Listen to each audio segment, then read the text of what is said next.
Welcome everyone to our final Sustainable Energy Seminar of the Fall 2021 semester.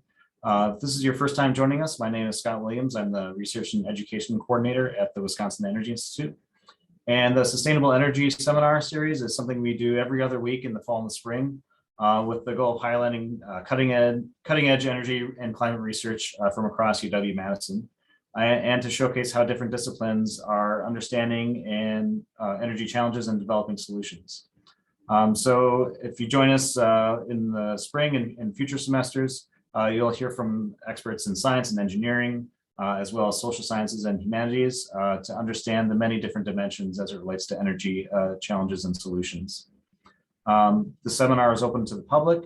It's also a course for students in the undergraduate certificate in engineering sustainability, as well as the master's in sustainable systems engineering. We'll be offering this completely virtual for the foreseeable future. In the spring, we may switch to a hybrid format. But if you've registered for this particular seminar, you'll be added to our mailing list, and we'll let you know about future seminars coming up for the spring semester. I'm also going to turn on live transcript for those who would like that feature. And if you do not want that feature, you can toggle that clicking the live transcript button in Zoom. If you do have a question for our speaker today, you can use the Q&A box. We'll save questions to the end, and then we'll do our best to answer your question at the appropriate time. So our speaker today is Sedona Chinn. She's an assistant professor in the Department of Life Sciences Communication here at UW-Madison. Professor Chinn's research investigates the prevalence and effects of scientific disagreements in media to better understand when and why people question science. And her work on uncertainty and scientific disagreement intersects with questions about misinformation, trust in experts, selective exposure, and politicization. That's a mouthful. Yes, it is. And she'll be talking about this research as it particularly relates to climate change and coverage in the media in past several decades. So welcome, Professor Chinn. Thank you very much. And thank you so much for having me.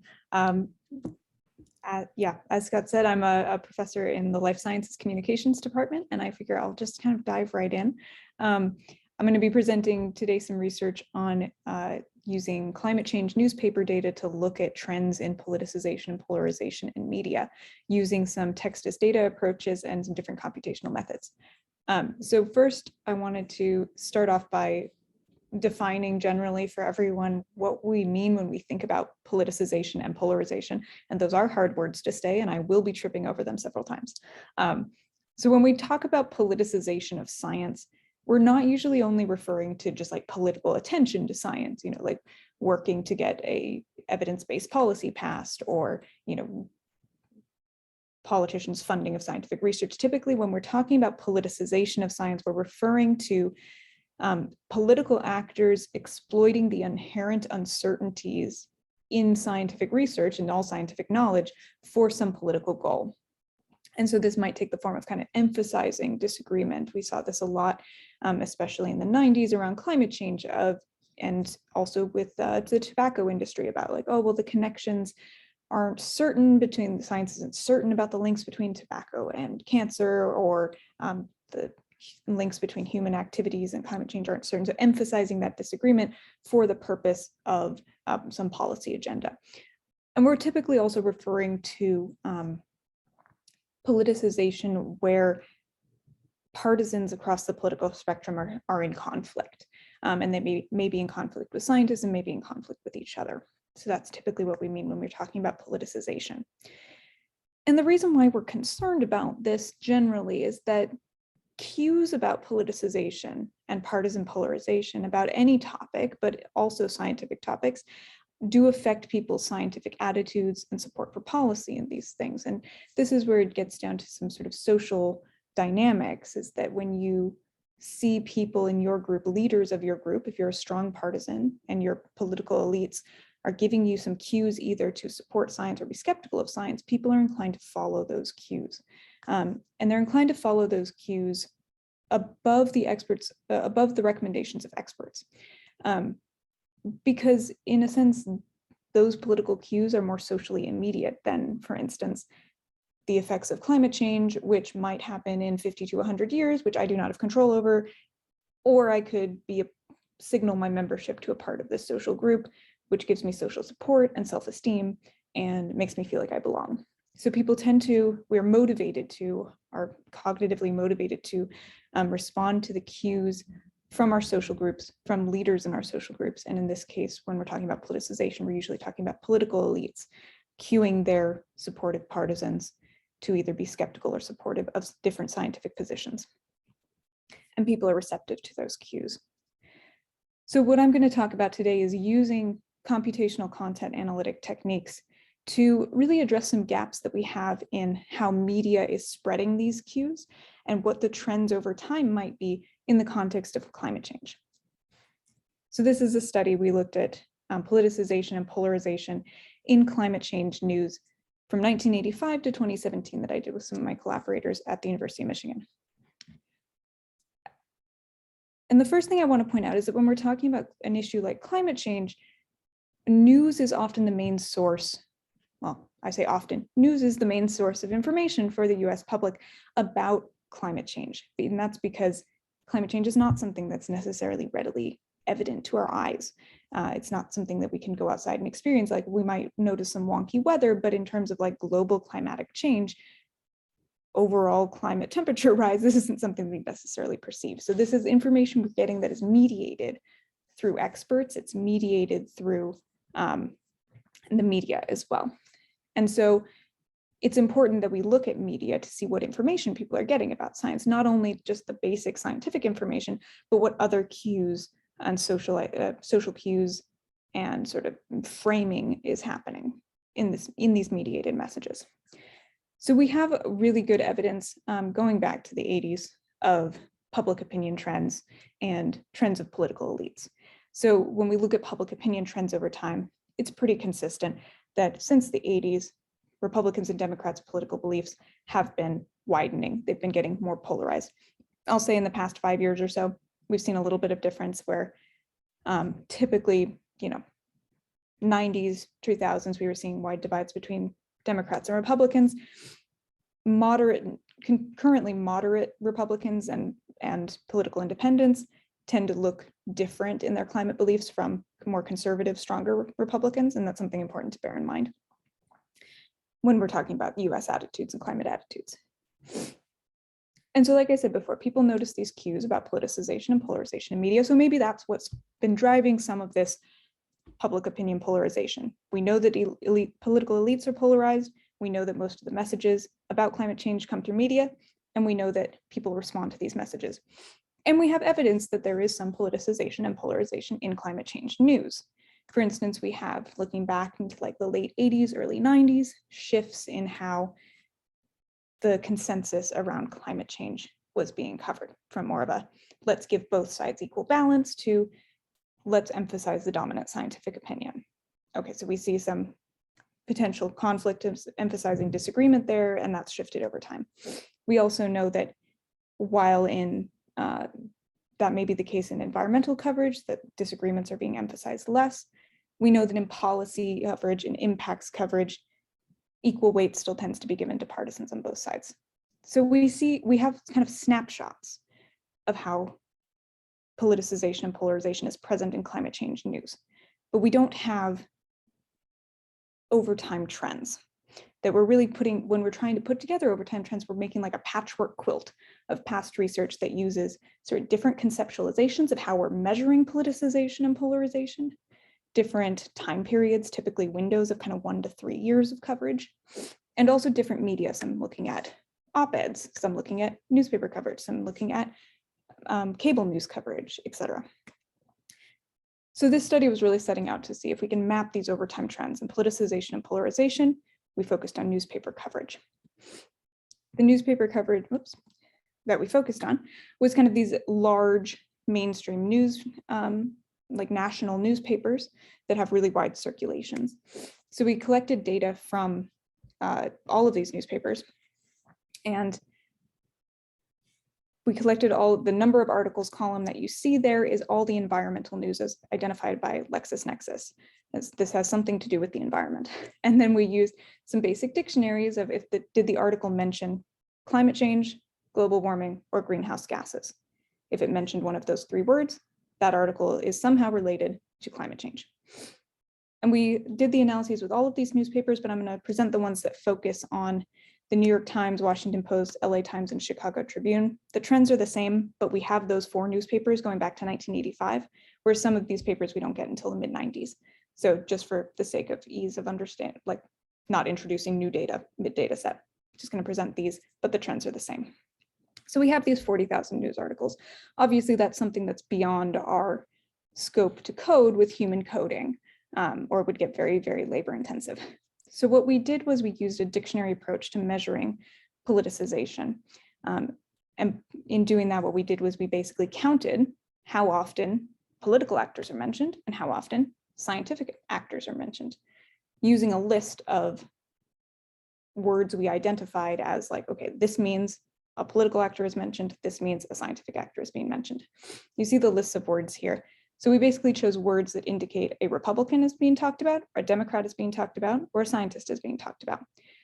So we didn't have a lot of names in here. We basically looked at their titles. And this is because journalistic norms are, we often say Republican Senator Joe Smith, ... or Sedona Chinn, professor of life sciences communication at the University of Wisconsin-Madison, etc. So the first time a person is introduced in an article, generally, their partisan affiliation is linked to that. So we're not capturing every mention of a political actor, but this is a crude measure that should give us sort of an overtime trend. And the reason why we focused on these partisan actors is because political attention and the interaction with political elites is central to most of the previous conceptualizations of measures of politicization. So we're missing maybe some aspects of politicization when we think about NGOs and stuff working to get political elites' attention to these issues. And we also might be missing some different framing of journalists choosing to frame climate change as a national security issue versus an environmental issue could be considered a politicizing act, and we're not really capturing that. But again, this is a blunt measure that we're hoping can capture this trend over time quite succinctly. And when we look at these trends over time, we do believe this is an accurate measure of politicization because we looked at a couple different issues. We looked at global warming, we looked at fracking. These are 2 issues that we expected to be politicized. And we do see that more political actors are mentioned in articles about fracking or global warming, and less political actors are mentioned in articles about issues we expect to be less politicized, like hurricanes and recycling. So we think, okay, this measure seems to be working out pretty well. And what we're seeing if we look at climate change is that the coverage of climate change is increasingly mentioning political actors and less often mentioning scientific actors over this 30-year period.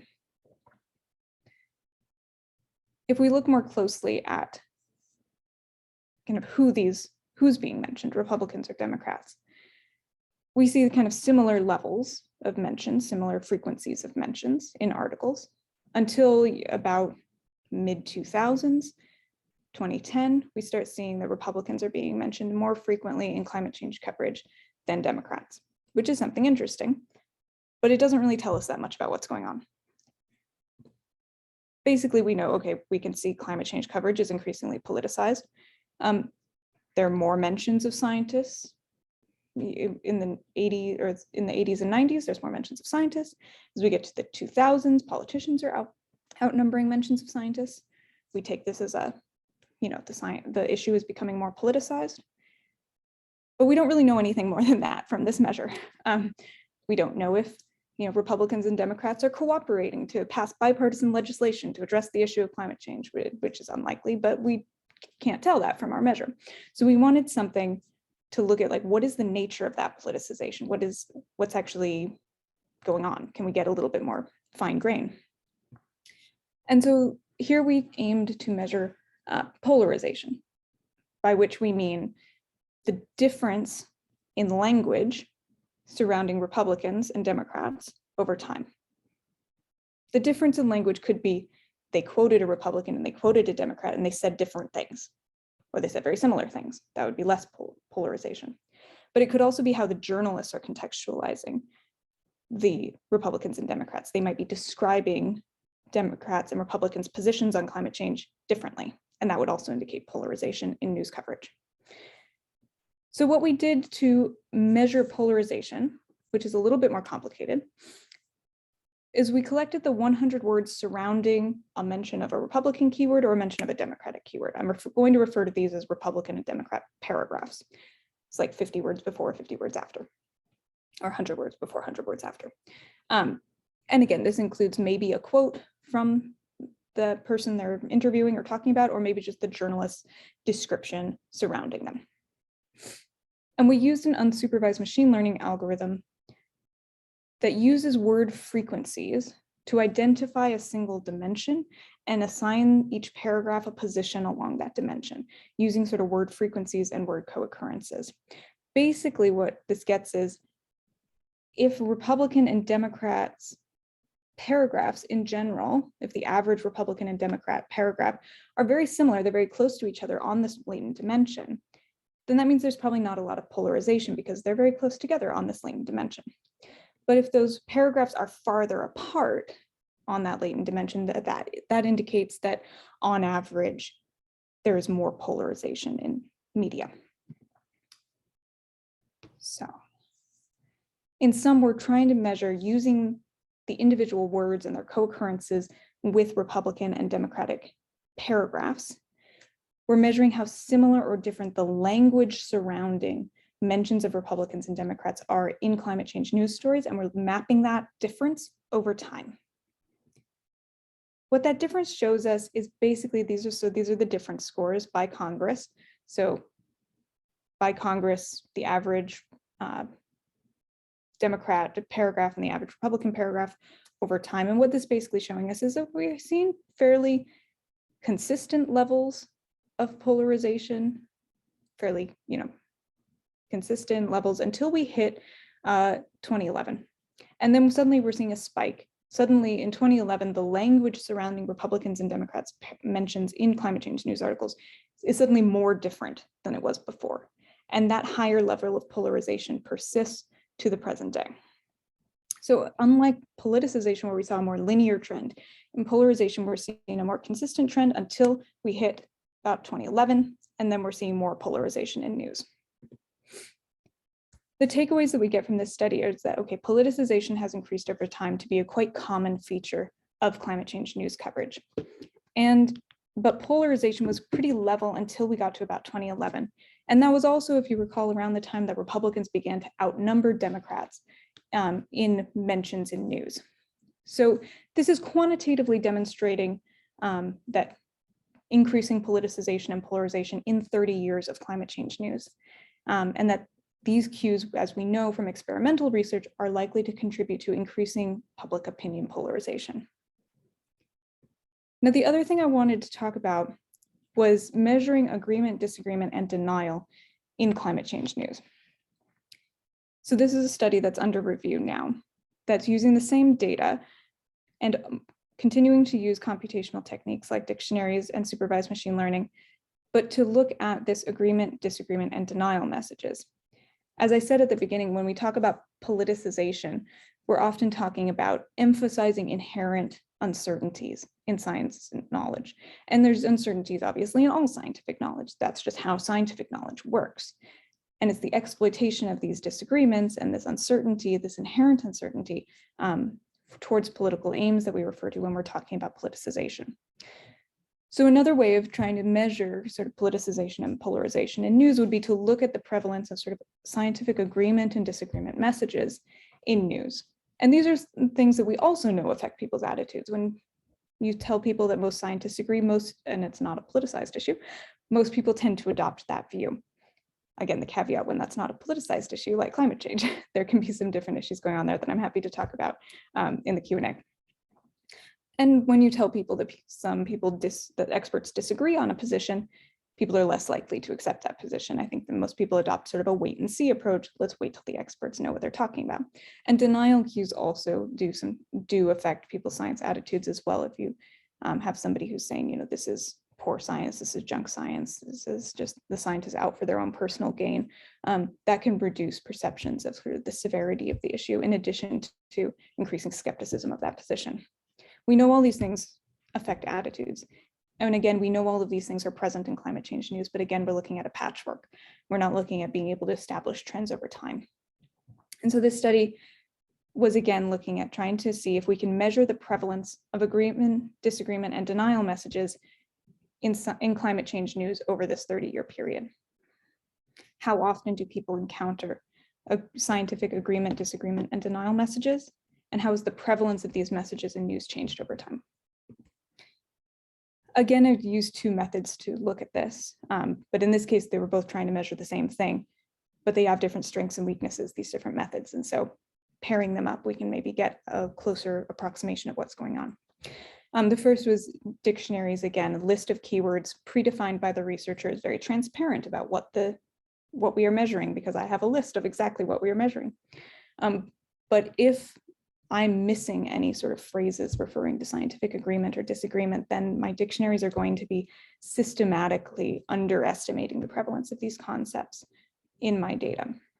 And so that's why I've also brought in a supervised machine learning method. So I gave them reference texts, examples of paragraphs from news articles that talked about scientific agreement, disagreement, and denial. And this particular algorithm used kind of the words and the word orders that were similar in the reference text, and applied that to the uncoded text to see, okay, how similar or different, how likely is it that this news article contains an agreement, disagreement, or denial message based on how similar it is to these reference texts. And I'll just walk you through quickly some of the results here rather than going in detail into the methods, but I'm happy to do so. What we found was that both methods showed that scientific agreement was declining over the time period, that there were fewer mentions of scientific agreement in climate change news over time. And the language was fairly consistent for this one, things like scientific consensus, or more than 90% of scientists agree. These sort of phrases were pretty consistent over the time. Both methods were pretty good at picking this up. We also see that scientific disagreement was declining in prevalence over time. Both measures also picked this up, though there was some difference in terms of the prevalence they were capturing, and that's in part because scientific disagreement is often verbally expressed in ways that are very difficult for dictionaries to capture. This some argue, others disagree construction at the beginning and end of different sentences, or in different sentences entirely, was very difficult for these kind of keyword dictionaries to catch. But the supervised machine learning algorithm was able to capture more of these, whereas the keywords could mentions of scientific debate and these things. And then perhaps unsurprisingly, we saw a stark increase in the frequency of scientific denial messages. And these changed somewhat in the language over time, so that when we were designing these measures, I spent a lot of time looking at the language and how that changed over time. In the earlier stages, you're talking about people disregarding a scientific consensus or disagree, or my personal favorite expression of this study was that somebody called people who believe in climate change swelter freaks. That was my personal favorite. But of course, by kind of 2010 onwards, we're really getting this very coherent hoax conspiracy language that's more easily measurable and detectable as well. But I'll say, while there were issues in sort of measuring the consistency of language, I do think that he did a fairly good job. So this does represent a true increase in the prevalence of denial messages over time. If we kind of look at these trends all stacked on top of each other, what we can see is basically similar trends where agreement and disagreement messages are declining. And again, around kind of mid-2000s, we really start seeing this in around 2010.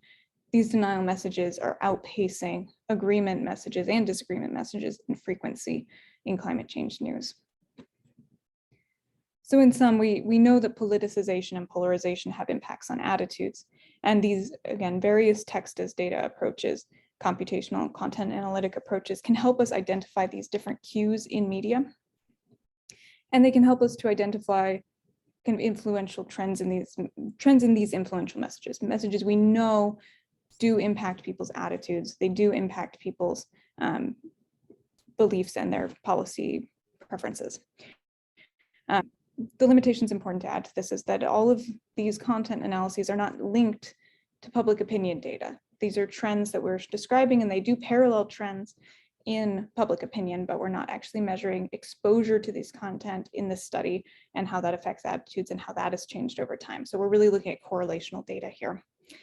The other thing that is interesting to point out, given the degree of politicization that we found and the degree of denial messages that we found, is that all of these measures are probably underestimating the true prevalence of these concepts, particularly politicization, and some of the dictionary methods around agreement, disagreement, and denial. We know that those are going to be underestimating these concepts. So in fact, we would expect politicization basically to be stronger than we're in fact finding. And the other thing to point out is that these are very, very high level trends. And that was the goal of these studies, is to look at these trends over a 30-year period of news. And that's a lot of data, but then we're also using quite blunt measures to capture something like politicization. It doesn't get at what are the conflicts being discussed? What are the sticking points? And we've done a little bit of trying to get at that in different time periods, but for the most part, there is still advantages to these human-coded content analyses that can look at snapshots in time and say, okay, at around this IPCC conference, what were the debates? How was each side framing this issue? And how did that link to their policy agenda? And there's still a lot of value in that. This is part of kind of a larger body of work that I do that looks at how media shapes public attitudes and emotions and beliefs and policy support around a number of different topics. I've looked at competing statistical and testimonial evidence and discussions of nuclear power in news. We've applied the same measures of politicization and polarization to COVID-19 news coverage. And then also looking at, so how do we measure whether people's incorrect answers about climate science knowledge, whether humans are causing it, et cetera, are they giving incorrect answers because they are misinformed genuinely, or because they are motivated by some pathway to reject the message, or are they ignorant of the message, and disentangling those different sort of knowledge states. Right. So yeah, I'm happy to answer any questions about this or other work. I'm very much looking forward to it, and thank you very much for having me. Thanks so much. And yeah, feel free to put your questions in the Q&A. We'll read them off. Yeah, it's interesting to think about sort of the nature of the discussion or the debate over time, whether that's related to, because now that we recognize that climate change is an issue, are we then discussing the policies that could have an impact on greenhouse gas emissions, rather than just debating whether it's real or not? Exactly. Yeah, and there does seem to be, when we kind of looked at, we kind of looked at those polarization of like what language surrounds Democrats, what language surrounds Republicans. We did kind of try and plot some of that over time to see if we could get a sense of how the polarization has shifted over time, like what the conversations are. Certainly in later years, if you take the whole time period, you see a lot of Democratic language is associated with energy policies, and a lot of language surrounding Republicans associated with climate science and the veracity of it. But there were some interesting little changes over time, like somewhere in the, I forget, it was mid-90s or early 2000s when we looked at it, the language surrounding Republicans mentions in climate science often were about sort of religion and religious aspects, which was interesting and a little unexpected. Whereas a lot of the things that we saw around kind of that 2010, 2011 thing, where we're seeing the increase in polarization and we're seeing the increase in denial messages, that's kind of on track with a lot of sort of political movements, Tea Party movements and that sort of thing, and Republicans getting primaried for saying that they believe in climate change. So it's an interesting time period to look at. Yeah, I guess that's a good jumping point for one of the questions. One of the questions asked, is there a political or historical reason you can identify for the shift after 2011? Yeah, we, again, around sort of this emergence of the Tea Party movement and Obama really making climate change a priority, that seemed to elicit that seemed to really mark the difference between the sort of like, it's still uncertain, it's still debated, to like, no, they're lying, it's a hoax, it's a thing. And that could be, again, a shift from the Bush administration did a lot of sort of emphasizing the uncertainty so as to delay policy. But once President Obama made climate and dealing with climate a more explicit priority, that's when you see the emergence of more science denial in climate science. Yeah, it's around this sort of Tea Party movement where the Tea Party Republicans were far more likely to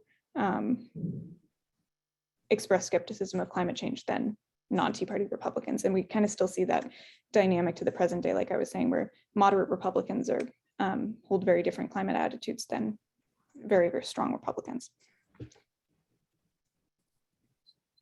Got a question from Sandy. How do you argue the Dunning-Kruger effect articulating outlier epidemiologists like Harvey Risch or outlier climate scientists? So yeah, thinking about outliers that maybe get more news coverage than the mainstream. Yeah, are you thinking about like the climate scientists that say there is no climate change, and there's like 3 of them and they get a lot of attention and news coverage? Yeah. Part of that is sort of structural. It's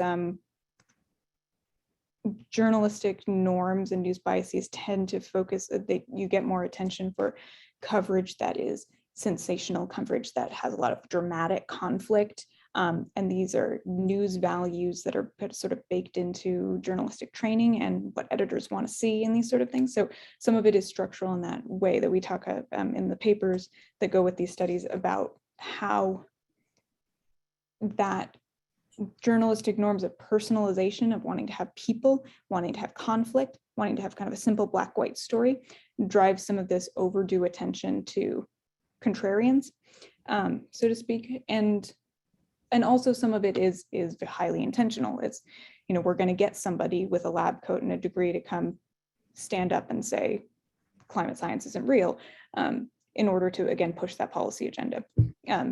Or maybe not say climate science isn't real, but again, to exploit those inherent uncertainties with the credibility of the degree in the lab coat.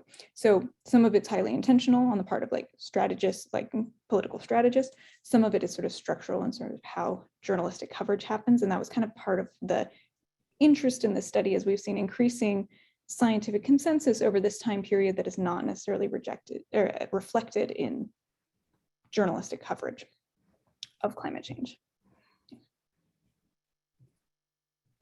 Kermit has a question that's similar to something I was thinking about, is the emergence of different media outlets, especially conservative media outlets, that doesn't get captured necessarily in the newspaper coverage that that you looked at. So I'll read out Kermit's question here: is how does different media affect our understanding of the nature of the debate and discourse? For instance, conservative outlets like Fox and Kindred seem likely to have multiple impacts in terms of the results of a study, as you describe in terms of the socio-political impacts. Yeah, so what's interesting about that question is that well, there's a couple of things. One is sort of the nature of fragmented audiences and selective exposure to particular media, that people have the opportunities both to selectively expose themselves to views that they know are going to confirm their pre-existing beliefs, which people tend to do. But you can also, if you're uninterested in news, you have ample opportunity to avoid news altogether via social media and these things. So we have, the other thing that's interesting about that question is thinking about the medium of the message.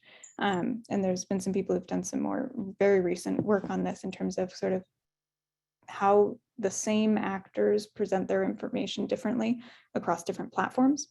And they might use different emotional framing. They might use different, emphasize different points depending on who they're talking to, depending on what the audience is. So if you are only getting your information from social media, then there's research that shows you're more likely to see misinformation. You're more likely to have sort of low confidence in traditional media, and you may be more likely to believe misinformation. Whereas when you get your news from a diversity of sources, people who are news omnivores tend to be among kind of the most educated and most informed when they get their news from newspapers and TV and local news and social media. The combination really helps people become more and less informed. hope that answers the question a little bit. It's a very big question. Thanks. And so Todd, it was mentioned there's a famous video of Nancy Pelosi and Newt Gingrich sitting together on a couch. I think it was a commercial, talk about how we don't agree about much, but we do agree about global warming, or words to that effect. And just, yeah, interesting to see how much that changed in just a few years. Yeah. And that's, again, if that's the early 2008, that's right before we start seeing, we start seeing Republicans being primaried for saying that they believe in climate change. And that's really drove some, there's some political strategy in keeping your job that was driving some of those attitudes, as well as it brings up an interesting point that one of the best ways of when you're trying to address politicized issues or just controversial issues generally, one of the best strategies is to have trusted opinion leaders of different social groups and different communities speak to that. And so this would be an example of, attempting to reduce political polarization around the issue, which obviously saw some more polarization in the coming years. But it's a very good communication strategy for creating bipartisan support. Another question from Kermit. Could you say more about what you mean by scientific agreement and scientific disagreement coverage? Yeah, happily. So for this study, I mean, we can kind of conceive of these in a lot of different ways, but for this study, we were talking about scientific agreement referred to these explicit messages about most scientists agree, there's a scientific consensus, et cetera. Scientific disagreement had kind of two parts. It was both references to scientific debate as well as references to scientific uncertainties. And those were lumped together in talking about scientific agreement, again, to kind of capture that, emphasizing disagreement or emphasizing uncertainty as politicization. That's really what that was trying to capture. And then scientific denial was referring both to quotes of people who deny climate, in this conspiracy hoax language, but also references to people who were denying climate science, calling them contrarians, calling them climate deniers, these sort of things, trying to capture both. So that measure is both discussion about climate deniers and the positions of climate deniers, if that makes sense, which sometimes people like to separate out, but for this purposes of this study, and for the purposes of sort of the experimental evidence we have on how these cues impact your attitudes, put those together in one measure. Yeah, I was thinking about that. It's hard to maybe with the study that you had to show the difference between the kind of the tone of the article that validates maybe a denialist message rather than just saying this person is saying, calling out the denialist messaging.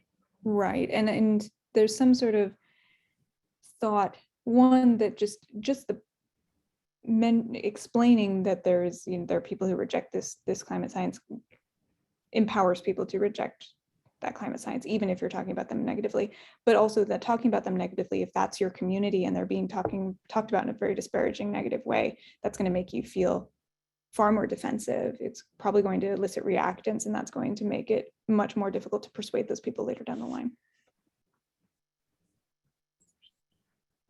Another question here. Have you looked at how news articles have changed over time more generally, not necessarily scientific topics, and the trends associated with increasing mention of political party and controlling for that increase when looking at climate change and other scientific articles? Yeah, so I haven't looked at this myself, but there is work on sort of how news in general has changed over time. And particularly there's research on how political news has changed over time. And there's increasing, because the audience is very fragmented, and because we went from having basically everyone watches the same nightly news program for an hour on TV to suddenly you have endless different sources that are all competing for audience share, who are all experiencing very, very hard financial crunches because their advertising revenue is lost because the audience is fragmented. And so there is more reliance, again, like I was saying, on this sort of sensational news coverage of more conflict, more drama, and more incivility, because that's clickbait, that attracts your attention. And the more you click, the more advertising revenue they get. So that's sort of the general trend in sort of political news and research on that, which again does sort of go along with some of these findings. I'm not sure if you have the answer to this one, but wondering if political polarization has led to efforts to suppress funding for research on climate science. And if so, have such attempts been successful?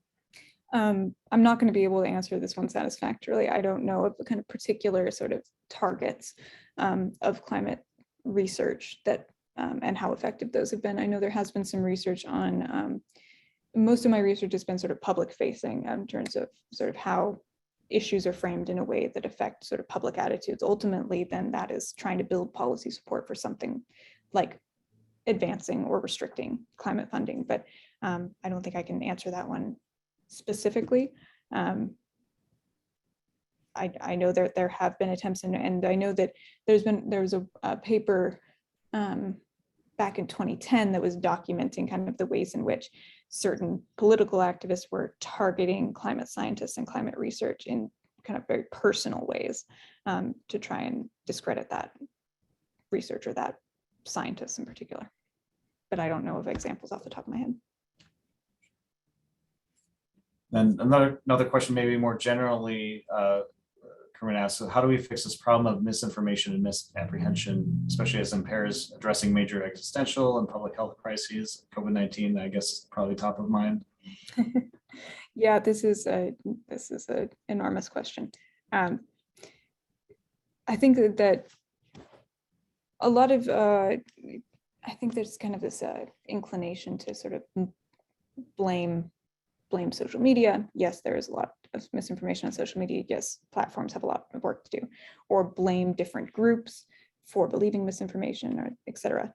A lot of what I've been working on recently in terms of sort of misinformation and why people have these misperceptions has to do more with social relations between experts and different groups of people. That, you know, we have certain groups of people have historical reasons to definitely mistrust experts, and that is the safe position, is to be informed in a way that you can educate yourself to check everything that experts are saying. And that is, again, for your health and safety, something that is important and vital and has been proven, 100 times. I'm talking about systemic racism in healthcare, that there is an immense burden on people of color, on women, to be self-informed so that they are not harmed. And we see similar things that are more in terms of climate science. We're seeing more of a social conflict between how experts are conceiving of the sort of very religious, very conservative groups, and how these groups are conceiving of experts. Things, for instance, like the March for Science reaffirmed Democrats and liberals' trust in science, but it ended up leading to less trust in science among conservatives because it functionally pitted the Trump administration against science as an abstract concept. And that's not good for science. And again, I was talking about thinking about how people who are skeptical of different scientific positions are represented in media, and often in rather disparaging ways, in rather uncivil ways, and how that can reaffirm and sort of re-entrench people into those positions. So I would say that a lot of the misinformation issues that we have, it's a broader social issue that transcends a lot of these particular contexts, but obviously needs to be addressed within all of these contexts as well. Big question. I did my best there.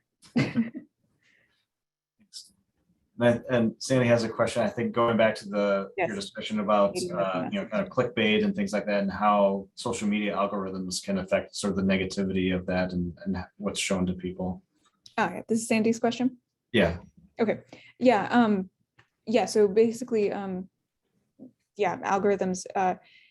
I wouldn't say algorithms are not necessarily. They're not inherently negative. They're not inherently positive. They don't inherently do anything or another. What many social media algorithms are trained to do is prioritize content that receives a lot of engagement. They want content that's highly engaging. That tends to be the content that's prioritized, that's suggested, that's promoted. If you think about the promoted YouTube videos, they either get promoted because YouTube has already decided, this is an expert video on COVID, so we're going to put these on the homepage. This is breaking news, we're going to put that on the homepage, or because this came up in your search results because this is a post that gets a lot of engagement. The fundamental flaw with those engagement algorithms is that the posts that get a lot of engagement are the posts that make people angry, posts that make people want to fight other people. And that gets back to sort of like what we know about discrete emotions and emotion research, that certain emotions increase sort of information-seeking behaviors. Emotions like fear and anxiety tend to increase information-seeking behaviors, and attention and emotions like anger tend to increase these sort of engagement things. So basically, there's some really good graphs of sort of showing Facebook things that ideally, something that would be banned wouldn't be getting a lot of engagement in the first place, but the way these engagement algorithms work, inflammatory content gets a lot of engagement, and so tends to then be seen by more people and get promoted more often. But that isn't necessarily something that's like baked into the algorithm. That's something the platform can change, and does change. It doesn't tell us what they're doing. It's a black box algorithm. We don't really know, and we're kind of trying to assess that after the fact. And basically what we've assessed thus far is that these anger-inducing, both negative and positive, also the posts that induce a lot of like positive, like really make you cry sort of emotions. Those tend to be the more emotional posts are the ones that get more engagement, the ones that get promoted, and emotion messes with our information processing in ways that can lead to misperceptions very, very easily. Question from Hugh. Recalls Marshall McLuhan. So are there tools that you have to work with that Marshall McLuhan, who wrote Medium as the Message, didn't, or are you assessing just a different culture? Yeah, so I when I was talking about platform differences, I think that's what Hugh might be getting at. I've got a colleague at Michigan State who looks at platform differences in political campaigns and does a lot of looking at how the medium shapes these messages that are put out by the same campaigns across Snapchat, Instagram, Facebook, debates, speeches, all of their content, TV ads, etc., and how the medium of that message shapes what different content people are receiving. And so in terms of tools that he has that we don't, I mean, it's what we have now that's very, very helpful is these computational tools of analyzing these messages, where we can, especially these text as data approaches, we can plug in all the Facebook posts this person has made, all the Instagram captions this person made, their debate transcripts, the transcripts of their advertisements, and we can look at, okay, is the tone different? Is it just more positive or more negative on different platforms? Why would it be more positive or negative on different platforms? We can do a structural topic model to look at, are they talking about different issues on different platforms? So some of these computational tools can help when we're dealing with kind of massive amounts of data, and to make those comparisons across different platforms and how the platforms are shaping, or how the users' perceptions of those platforms is shaping what content gets posted to those platforms. But you're absolutely right. It's very informed by Marshall McLuhan. 16 has a follow-up to the algorithm question of, can social media algorithms be regulated for the good? Yes, absolutely. Algorithmic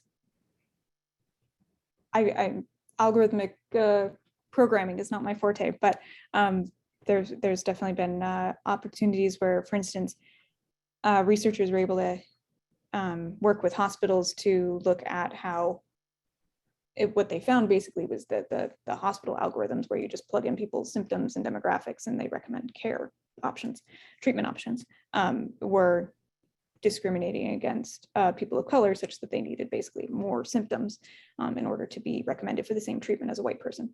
And the researchers were able to go in and correct that in the algorithm, because it's based around sort of cost of patient care, and people of color tend to have less money spent on them and their care. But this is something that they were able to change by fixing the algorithms. And there's been a lot of thinking about how do we change these algorithms from these engagement-based algorithms that have some problems. Is there a way we can shift the algorithms around? But ultimately, that's down to a company. That's a company decision. And I mean, they change their algorithms in some way kind of every 4 days, and they're often doing, Facebook in particular does a lot of algorithmic experiments, just like natural experiments on their users. And ultimately, it's difficult to figure out exactly what interventions are going to be good and which ones are going to be harmful when we don't have access to those algorithms. Question, to what extent can you address the impact of malevolent players in the media sphere, like tobacco industry and cigarettes, fossil fuel industry and climate change? And is there a similar malevolent actor in vaccines and COVID-19? Yeah, this is a kind of an interesting question. This is where we sort of get at the difference between misinformation and disinformation, which typically comes down to intentionality. Misinformation tends to be spread by people who honestly believe it and honestly think that they're helping and sharing correct information. People who, we draw this contrast between people who tend to not know, people who are ignorant of some issue or something. They tend to be very like, yeah, I'm not certain what my opinion is. I don't really know. They don't have that degree of certainty. Whereas people who believe a misperception tend to have a high degree of certainty, tend to think they are very well informed. It's that Dunning-Kruger effect. There is that overconfidence, and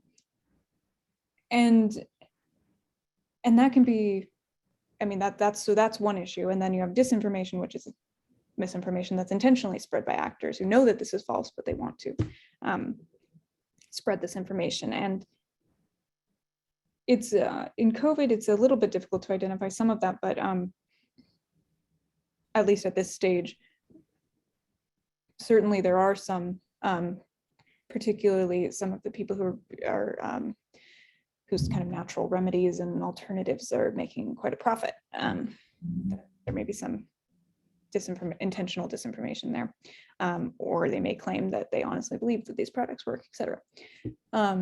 But the other thing is there's been some research on, which I haven't read in a couple of years, on Russian social media trolls, or bots, bot farms and that sort of thing. That and what's interesting about those was that I think it was researchers at UW-Madison here who were identifying, okay, we've identified these accounts as like Russian-owned bot accounts, or Russian-owned accounts. Could have been some humans behind them as well.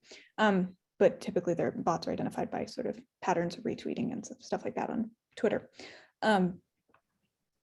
And what they found was that, okay, there's a number of science issues that they were spreading misinformation on, from climate change to Zika to vaccines to GMOs. But what was interesting was that these Russian-owned bots were amplifying both sides of the conflict. They were both amplifying misinformation and the correct information. The point was to create perceptions of conflict and perceptions of social conflict, which is interesting when we think about the sort of highly polarized nature of our political system, that again, a lot of the political misinformation was not just targeted at one side or another, it was targeted at both. And the point was to amplify disagreement between different social groups in the US. Well, I appreciate taking the time to present here today and answering all these great questions from our audience here. This, as I mentioned, I think I mentioned at the beginning, this is our last seminar of the fall 2021 semester. We will be resuming this again in spring 2021. So if you've registered for any of our seminars this past semester, you'll be added to our mailing list and you'll get a notification of our upcoming seminars in the spring. So want to wish you all a happy holiday season. Thank you again, Professor Chinn, for your time today, and have a great winter break.